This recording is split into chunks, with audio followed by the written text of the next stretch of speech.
Salut Jean-Seb. Hey, bonjour Valérie. Alors, présentement, tu es avec nous pour nous donner ton témoignage. Puis, on est actuellement dans une émission qui parle du scepticisme. J'ai tout le temps de la misère à le dire. Vois-tu, j'ai failli l'échapper.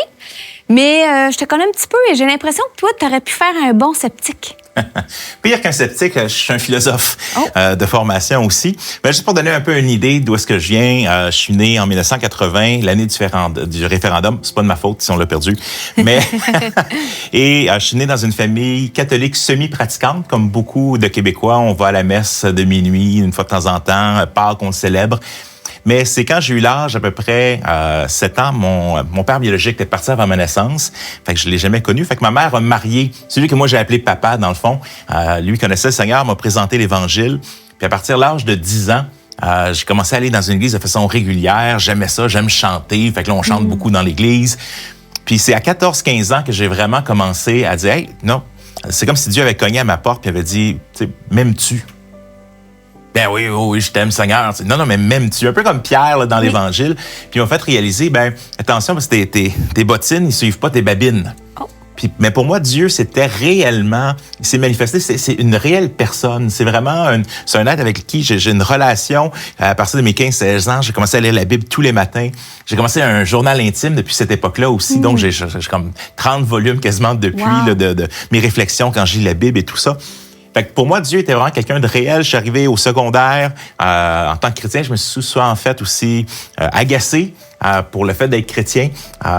Donc, même au point que des fois, la prof dit « Ah, mais vous savez, Jean-Sébastien, mais c'est un chrétien protestant. » Fait que j'étais vraiment comme mis à part. Okay.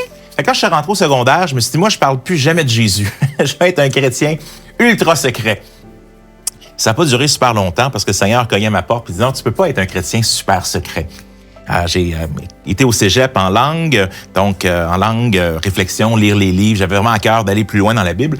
Puis plus que tu lis la Bible, puis des fois, il y a des questions qui te viennent, puis des doutes. Puis les gens, ils ont des questions sur la Bible. Puis moi, c'est à ce moment-là, je me disais, j'étais pas un sceptique avant, quand j'étais plus jeune, mais j'ai commencé des études en théologie aux alentours de l'an 2000, études en philo aussi. Fait que j'ai comme fait 2 parcours. J'ai fait un parcours en philosophie, j'ai fait une maîtrise en philosophie à l'Université de Sherbrooke, j'ai fait une maîtrise en théologie à l'Université Acadia.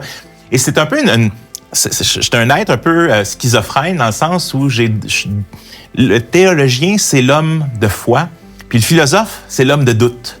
Puis il y a comme toujours cette tension-là, mais il y a quelque chose qui me dit, C.S. Lewis disait, la Bible, ou dans ce cas-ci, Aslan, dans ses chroniques de Narnia, la Bible n'a pas besoin d'être défendue. Elle est comme un lion, elle est bien capable de se défendre tout seul. Mais c'est cette idée de dire, si la Bible est la vérité, si Jésus-Christ est la vérité, eh bien, il ne faut pas avoir peur de le remettre en question parce qu'on va arriver à la conclusion, si c'est la vérité, que c'est solide. Fait que pour moi, c'était plus important. Puis je voyais même ça dans la Bible. Paul, en 1 Corinthiens 15, va dire, vous savez, si Jésus n'est pas ressuscité des morts réellement, là, corporellement, si c'est pas un événement historique, le christianisme est bon à être pitché à la poubelle. Ça vaut 0, dit l'apôtre Paul. Fait que la réflexion, OK, est-ce que Jésus a vraiment existé? Est-ce que Dieu existe? Est-ce que, puis à un moment donné, je suis arrivé à l'université, puis la question que je me posais, c'était pas tellement avec les cours de philo, c'était en lisant la Bible des fois. Okay. Que des questions venaient, puis ça semble un peu étrange, cette chose-là, ou ça, c'était bizarre. Alors, j'ai commencé, ça a été une période de 2 ans, là. Rendu à l'université. Oui, rendu à l'université, mais j'ai eu la chance d'aller au fond de mes recherches. Dans le fond, en philo, en théo, j'ai décidé de faire beaucoup des cours en recherche dirigée pour attaquer des questions spécifiques. Par exemple, la formation du canon du Nouveau Testament, l'interprétation de la Bible. Donc, j'ai vraiment eu la chance de poser mes questions puis les investiguer. Ça a été un long 2 ans où constamment, le petit hamster, il arrête jamais.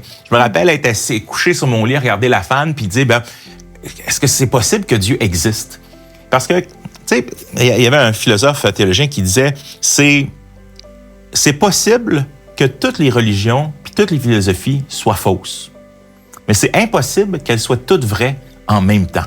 Fait que pour moi, c'est de dire, OK, si jamais le christianisme n'était pas vrai, je sais qu'il faut que je le remplace, il faut trouver la philosophie. Le philosophe veut trouver la plus grande question dans l'histoire de la philosophie, c'est pourquoi y a-t-il quelque chose alors qu'il devrait y avoir rien?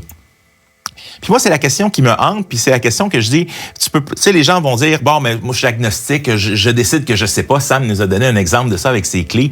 Mais la réalité, c'est que, c'est quoi le but de la vie? Pourquoi on est là? On devrait pas être là. Pourtant, on est là. Puis une des choses que Descartes va arriver avec l'idée, c'est qu'on ne peut pas s'auto-créer nous-mêmes. Puis il arrive au point de dire, même s'il y avait un Dieu qui était un malin génie, même si quelqu'un voulait nous tromper, il pourrait pas me tromper dans mes sens, puis dans ce que je vois, mais même s'il me trompait là, il ne peut pas faire que je sois rien.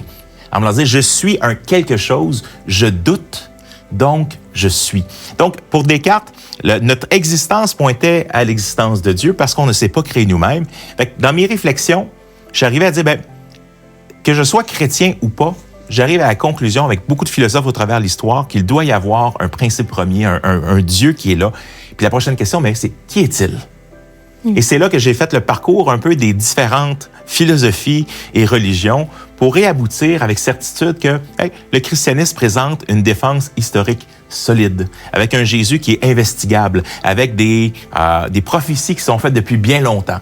Alors, c'est là que je mets tous mes jetons, c'est de dire, comme Paul le disait, si Christ est pas là, si Christ n'est pas venu entre les morts, ma foi vaut rien. Mais mon parcours m'a convaincu de dire non, ça vaut la peine de passer, et je mets ma vie là-dessus, puis je passe ma vie à partager ça avec d'autres parce que je crois que c'est vraiment la seule espoir pour l'humanité. Merci, Jean-Seb.